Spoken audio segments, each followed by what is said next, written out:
For my audience feedback, I asked a range of people around sixth form who were in the target audience age range for our short film. My group and I filmed the different groups while they were watching the film, as well as their feedback after. I filmed 3 different groups of different genders, different ages and different ethnicities to get a range of feedback. I filmed the first impressions of the different groups, and it was interesting to see the immediate reaction. Like in the mindset of looking at it critically, it was good, but I didn't kind of see the overall point. Like I saw like the story went along and all, it was fine. It's just like what was the message at the end? It's like the big overall.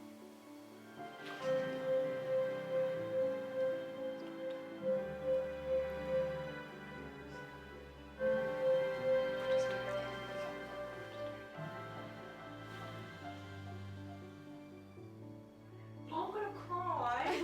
To understand, but also it was complex enough to appreciate the severity of the issue. Yes. And then there was another compliment at the end. Emotions were. Yeah, I think it worked emotionally well. It tugged on the heartstrings, a clear message, and the voiceover definitely brings it all together. Yeah, during the voiceover I felt my heartstrings really tugged. That's a good. I made sure to ask the audience on feedback on mise-en-scène, camera work, sound and editing, starting off with the camera work.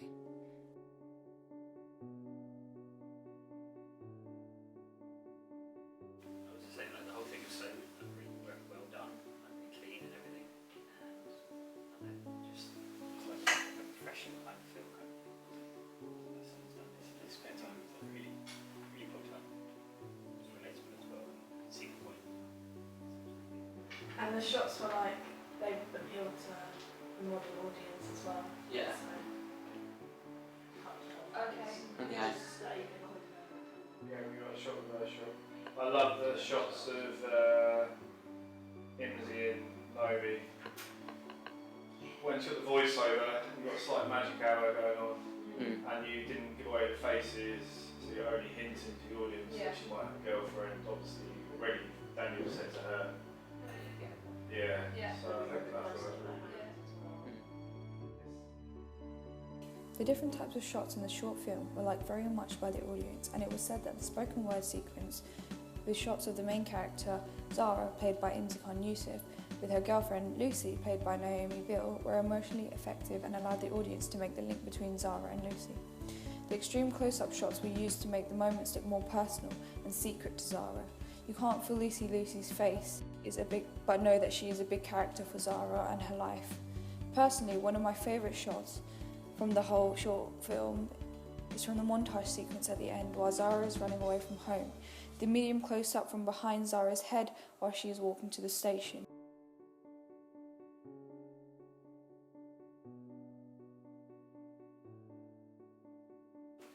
Yeah. There was a lot of things good. Like I don't want to seem like I'm just No, like tearing please apart. let us know what we need to improve there was on. a bit of like hissing in the audio when you were around the house.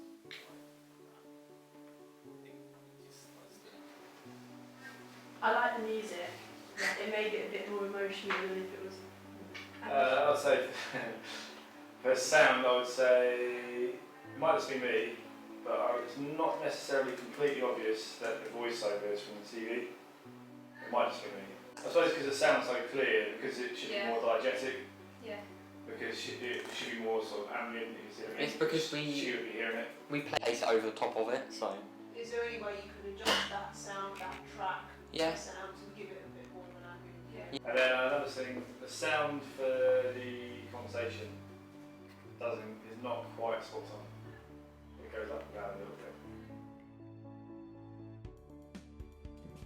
In terms of sound, the audience picked up on subtle hissing in audio in certain dialogue scenes, and this was important to know as it allowed us to see what people picked up on when watching the film. We made sure to make subtle changes in the audio to background noise, but could only do a certain amount due to the quality of the technology we had.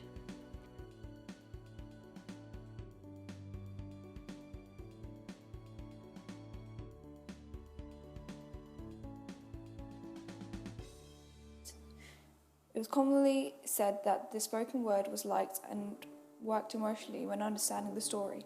This use of non-diegetic sound was chosen very specifically and a lot of time was put into writing it, as it was such a big part of Zara's story and she talks about her feelings. In terms of music, it was also said to be emotionally effective, especially in the end montage scenes. My group and I took a long time finding the music so that the correct emotional impact was created while Zara was running away. The changes in tempo highlight the seriousness of the situation and make the emotions even more important so the audience get a feel to how Zara is feeling.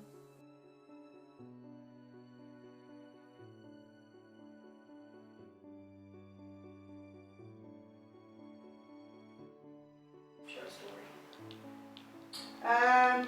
I think the editing now works well narratively. It tells the story efficiently within 5 minutes. It's difficult, isn't it, to tell a story in 5 minutes, but I think it works now, the way the story is told. I really like the way you know, intercut the 3 different scenes with each other towards the end, with the music, I think that works really well.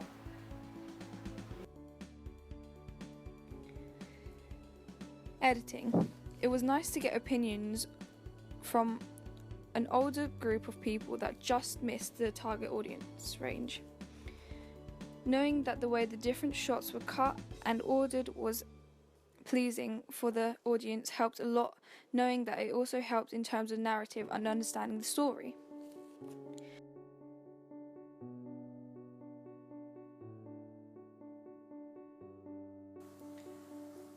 Mise-en-scène. In terms of mise-en-scène, we use different codes and conventions to convey certain emotions. In terms of costumes, Zara tends to wear dark or black clothing a lot of the time, showing her sad feelings when she is at home. Even when she is at Pride, she chooses to wear dark clothing, but on her arrival wears a flower crown and ties a colourful flag around her shoulders. Home, a similar effect is used through the colour of certain shots. While at home, the shots are cold or white coloured, while at Pride, the shots are much warmer with yellow tones in them.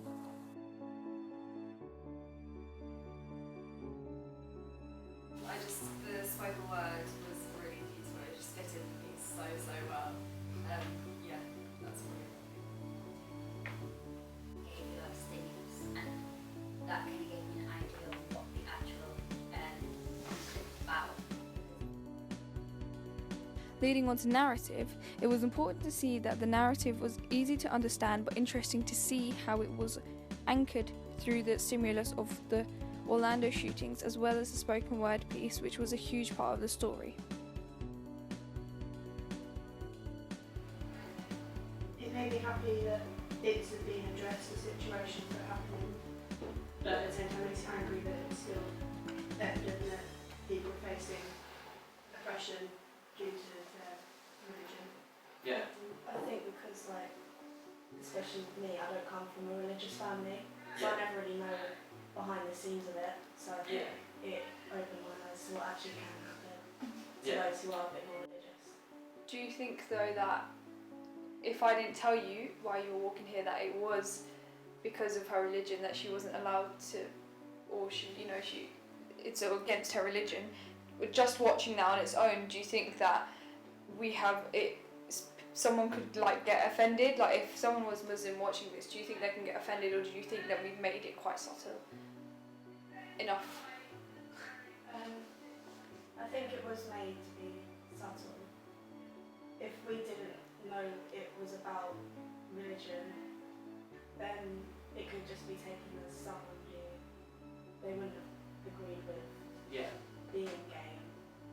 So, I think it was subtle. Do you think that the storyline was a good portrayal of the fact that she's running away from home and the fact that she sort of has all of these emotions built up and this has led her to do something such as that? Do you think that that is a decent portrayal of it? Is there anything else you feel like we could have added to make it more understandable or to make it more like gripping? Maybe like how her family actually, like we get that they weren't happy with it, but maybe because all you really saw was Karaj and Dad wasn't happy with it by burning their memories and by telling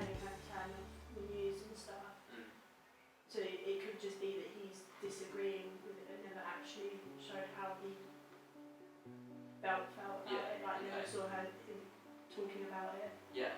Yeah, like show more of a build up and a climax before Okay. she left Yeah. Okay. of the emotion. Yeah. So just more detail based upon her father and the background of her family to get us through across more. Representation. In terms of character development, through the representation, we stereotypically showed the youth not liking the adults, or in this case, Zara having a bad parental relationship. However, it is important to know that the audience can't be sure that Zara's dad is just not nice or just doesn't like what Zara is doing that one time. It's really anchored to the audience that the dad is going through their stuff.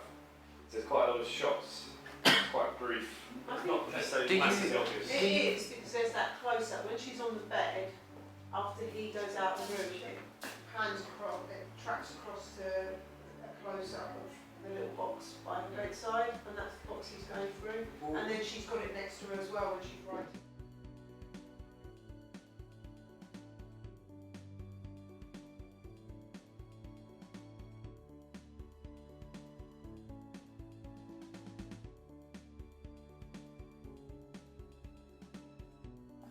The genre of our short film is a teen drama, so we made sure to include certain codes usually seen in this genre. Zara is seen hanging around with her friends in a relaxed manner as well as at Pride. And we also show her not having the best relationship with her dad, which is also a stereotype of teenagers.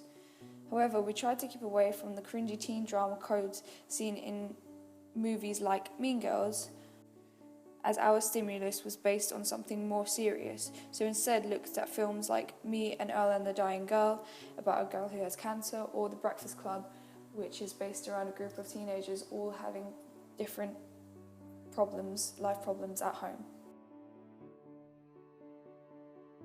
It was said that the narrative and stimulus was anchored by the spoken word, and the emotional impact on the audience worked well for the story.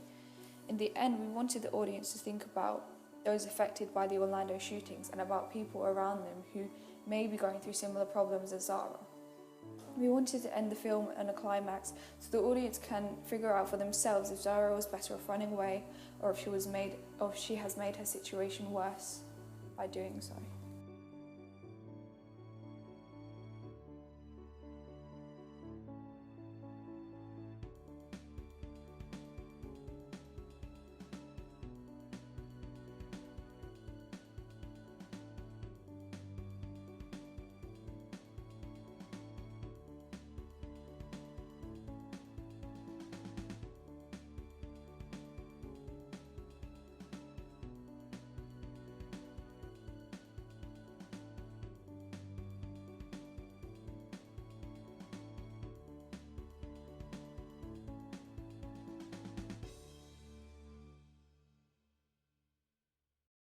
Okay, so what do you like about it? First impressions, looking at it straight away. I like that it's really colourful, which will attract the audience, especially when you're going through a magazine where it has like, especially in a film review magazine where there's loads of reviews and loads of different films, it's eye-catching, which makes you want to read it more. The combination of like the greens matching the bags is really good, and the font of What I Am to Myself matches the actual movie font. So I guess that's kind of like a nice tie-in. Do you like what is said about the movie, and do you think it reflects the film well? Yes, and the puff quote really like it summarises everything in the article, which it's the most noticeable thing when you obviously are reading the article. So you look at the puff quote, and then it makes you just want to go on to read it again and read more of the movie, which then of course entices you to go ahead and watch it. Is there anything you don't like? It does kind of look like it is made by an A-level student, but simply due to the fact that you haven't copied any generic magazine reviews. So this could belong in a short film magazine, magazine overall, but it would be probably more online rather than in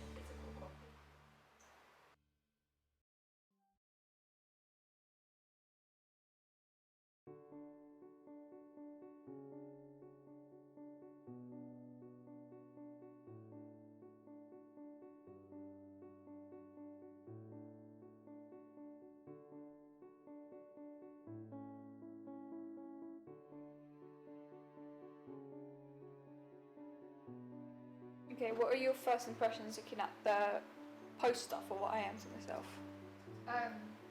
It's really eye-catching and colourful, and you straight away know who the main character is going to be. And then, of course, the writing again is tied in with the actual film itself, and again with the magazine review. The awards just make you want it just straight away, without even reading it. It just shows that it's won awards, which makes you want to watch it more. Because obviously, who would want to watch a film that's won awards and not see why it's won those awards? Do you think it, after watching the short film yourself, do you think it reflects the short film well and shows what, you know, what it's about but not giving too much away? It doesn't give much away at all, but initially, if I'd just seen the poster without watching the film, I would have thought that this character here would be more part of the film than they are, although they are significant to the film and the narrative. And then the majority of the narrative is based around either the home life or when she's with her friends, so maybe a picture of her with her friends would be more fitting. Okay. Is there anything you don't like about the poster? I would say that the font takes up quite a lot of it, so I initially would see the picture, but then I'd be more distracted by the font and ignore the picture because there's so much of it. Do you not think that's needed in a poster when No, advertising a film? I feel as though this would be, it wouldn't be a poster promoting film when it initially came out. It'd be a poster promoting the film after it had been recognised and seen by a number of people. Okay.